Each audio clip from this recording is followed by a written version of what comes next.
अब हम जानेंगे भिन्न को प्रतिशत के रूप में कैसे बदला जाता है। जैसे कि आपको कोई भी भिन्न दी थी, जैसे कि 1/2 दे दी, इसको आपको कहा जाए इसको प्रतिशत के रूप में बदलना है, परसेंटेज के रूप में बदलना है, तो आप करोगे गुणा 100 करोगे, गुणा 100 करोगे, फिर आप भाग दे दोगे तो आ जाएगा 50% आ जाएगा।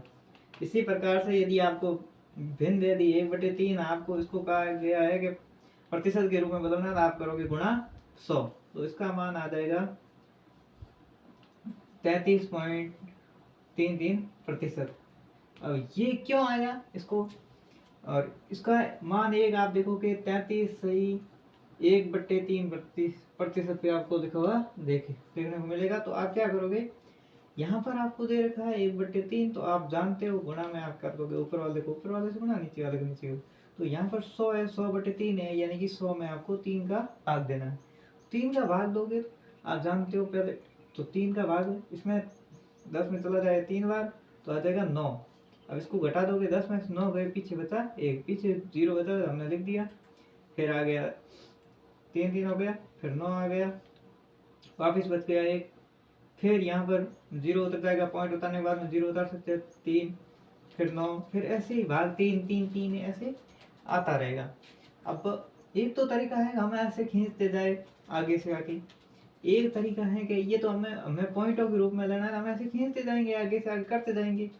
और यदि हमें इसे पॉइंट के रूप में नहीं लिखना है, तो भिन्न के रूप में लिखना है। भिन्न के रूप में लिखना है, हम क्या करेंगे कि भाई यहाँ तक मान आ गया, उसके बाद में शेषफल कितना बचा, 1 बचा, तो हम क्या कर देंगे, जो भागफल आया है वो तो लिखेंगे आगे, फिर शेषफल लिखेंगे भिन्न के ऊपर यानी कि अंश में, फिर जिसका भाग दिया गया वो लिखेंगे यहाँ पर। तो इस प्रकार से ये भिन्न प्राप्त हुई।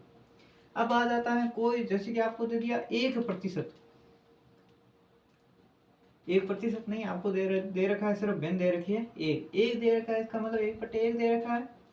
और इसको आपको यदि प्रतिशत के रूप में बदलना है भिन्न को, तो आप गुणा करोगे 100, तो कितना आ जाएगा 100%। तो 100% भिन्न के रूप में किसके बराबर होता है, 1 के बराबर। फिर आ जाता है 4 दे रखा है भिन्न के रूप में, इसको आपको बदलना है प्रतिशत के रूप में, तो आप 100 से गुणा कर दोगे, 1/4 को 100 से गुणा कर दिया तो आ जाएगा 25%। तो इस प्रकार से आप भिन्न को प्रतिशत के रूप में बदल सकते हो। अब आ जाता है प्रतिशत को भिन्न के रूप में बदलना।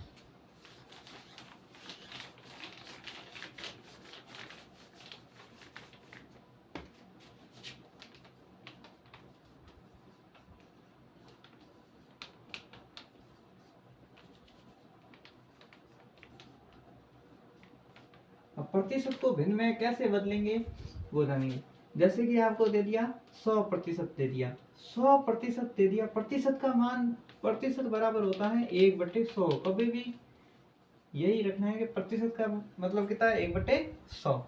यहाँ पर 100 और प्रतिशत के बीच में कोई भी चिन्ह नहीं दे रखा है, इसका मतलब गुणा का निशान है। तो 100% है वो भिन्न के रूप में किसके बराबर होगा, तो गुणा कर देंगे, प्रतिशत को हटाने के लिए 1/100 लिख दिया, तो 100 गया तो किसके बराबर होगा, भिन्न के रूप में लिखेंगे तो 1 के बराबर होता है। इसी प्रकार आपको पहले तो ये 100 दे दिया, फिर हम ले लेते हैं 50%।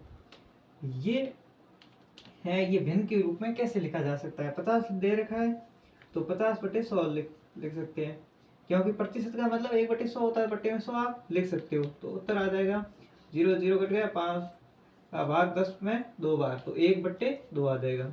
इसी प्रकार से आप कर सकते हो, जैसे कि 60% दे रखा है, तो 60% है, इसको भिन्न के रूप में बदलना है, बट्टे 100 कर दोगे तो आ जाएगा 3/5। इसी प्रकार से आपको दे रखा होता है 10%, 10% को आपको भिन्न के रूप में बदलना है, आप क्या कर दोगे 10/100, तो उत्तर आ जाएगा 1/10। इस प्रकार से आप प्रतिशत को भिन्न के रूप में बदल सकते हो। जैसे कि आपको दे दिया जाए, कभी कभार दिया मिलता है कि 400%, तो 400% है किसके बराबर होगा, तो 400% है, इसका मान भिन्न के रूप में किसके बराबर होगा, तो बट्टे 100 कर दोगे तो उत्तर आ जाएगा 4। अब कभी कभार आपको दिया हुआ मिलता है, जैसे कि 125% दिया हुआ मिलता है, 125% दिया हुआ मिलता है, तो 125% है, और इसको आपको किसके रूप में बदलना है, भिन्न के रूप में बदलना है। तो आप क्या करोगे, इनको अलग अलग कर दोगे, इसमें 100 को अलग कर दोगे, 25% को अलग कर दोगे, तो ये दो भागों में टूट गए। तो 100% है, 100% का मान होता है 1, प्लस 25% है, 25% का मान होता है भिन्न के रूप में 1/4 होता है। तो यदि 125 का मान आपसे पूछा गया तो आप लिख दोगे, अब ये दे रखा है 1 प्लस, तो आप भिन्न, अब भिन्नों है, भिन्नों का योग आप जानते हो, तो इसका जो है लसब लोगे पहले, तो लसब कितना आ जाएगा 4। अब यहाँ पर है 4 में 1 का भाग दिया, पीछे तो 4, और फिर 4 को 1 से गुणा किया, उत्तर आ जाएगा 4, प्लस इसमें 4 का, अब जो इसमें जोड़ करने का होता है इसका भाग इसमें दिया जाएगा, यहाँ पर पहले हमने 1 का भाग दिया 4 में, तो आया 4, फिर ऊपर वाली संख्या से गुणा किया, 4 को 1 से गुणा किया, उत्तर आया 4। अब हम आगे प्लस का निशान दे रखा है, प्लस का निशान लगा दिया, फिर 4 है तो लसब आया, उसमें इसका भाग दिया जाएगा, हर का हमने भाग दिया 4 का, तो उत्तर आया 1, तो इसका उत्तर आ जाएगा 5/4। इसी प्रकार से आपके और भी भिन्न है, वो तो आपको टुकड़ों में तोड़ करके आप उसको, जैसे कि परसेंटेज दे रखा है तो उसको भिन्न के रूप में बदला जा सकता है। और भी आप देख सकते हो, जैसे कि 120% दे रखा है, इससे बड़ी भी दे सकते हैं, लेकिन मैं छोटी छोटी बता रहा हूँ, बेसिक से ही पूरा होता है। तो ये आ जाएगा 100% प्लस 20% के रूप में आप लिख सकते हो। तो इसका 100% भिन्न के रूप में 1 के बराबर होता है, और 20 होता है 1/5 के बराबर, तो इसका उत्तर आ जाएगा 6/5। आप सरल कर सकते हो इसको।